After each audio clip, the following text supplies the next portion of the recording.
သူမစိတ်ထဲမှာတော့ CEO ဟာလူကြီးမေရဲ့လက်ထပ်ဖို့တိုက်တွန်းတာကိုရှောင်ကျဉ်လို့သူမကိုခုတုံးလုပ်တာပဲလို့ပဲတွေးထားတာသူမရဲ့လက်မှာမင်္ဂလာလက်စွပ်မပါတာကိုမြင်လိုက်ရတဲ့အချိန် CEO ရဲ့မျက်ဝန်းထဲမှာစိတ်ပြတ်သွားတဲ့အရေးအယောင်လေးဖြတ်ပြေးသွားတာကိုသူမသတိမထားမိခဲ့ဘူး CEO ကလူအေးပေမဲ့အသေးစိတ်ဂရုစိုက်တတ်သူပါမိဘအိမ်ကိုအတူတူသွားတဲ့အခါမှာလဲသူမဘာကြိုက်တက်လဲဆိုတာကြိုတင်စုံစမ်းပြီးသူ့အမေကိုသူမအကြိုက်ဆုံးဟင်းတွေချက်ခိုင်းထားတာလေ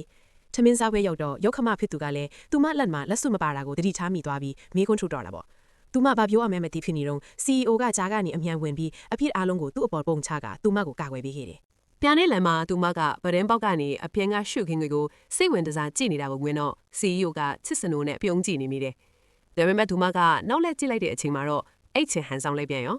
အိမ်ပြန်ရောက်တော့ CEO ကသူမထမင်းကောင်းကောင်းမစားခဲ့တာကိုရိတ်မိလို့ဘဝမှာတခါမှမိဖို့ကြောင့်မဝင်ဘူးလေသူကရေခဲတက်တာကိုဖွင့်ပြီးကိုယ်တိုင်ချက်ကျွေးဖို့ကြိုးစားတော့တာပဲဟင်းမကောင်းမှဆိုလို့သူ့အမေစီတောင်ဖုံးဆက်ပြီးနီးလန်းမေးသေးတာ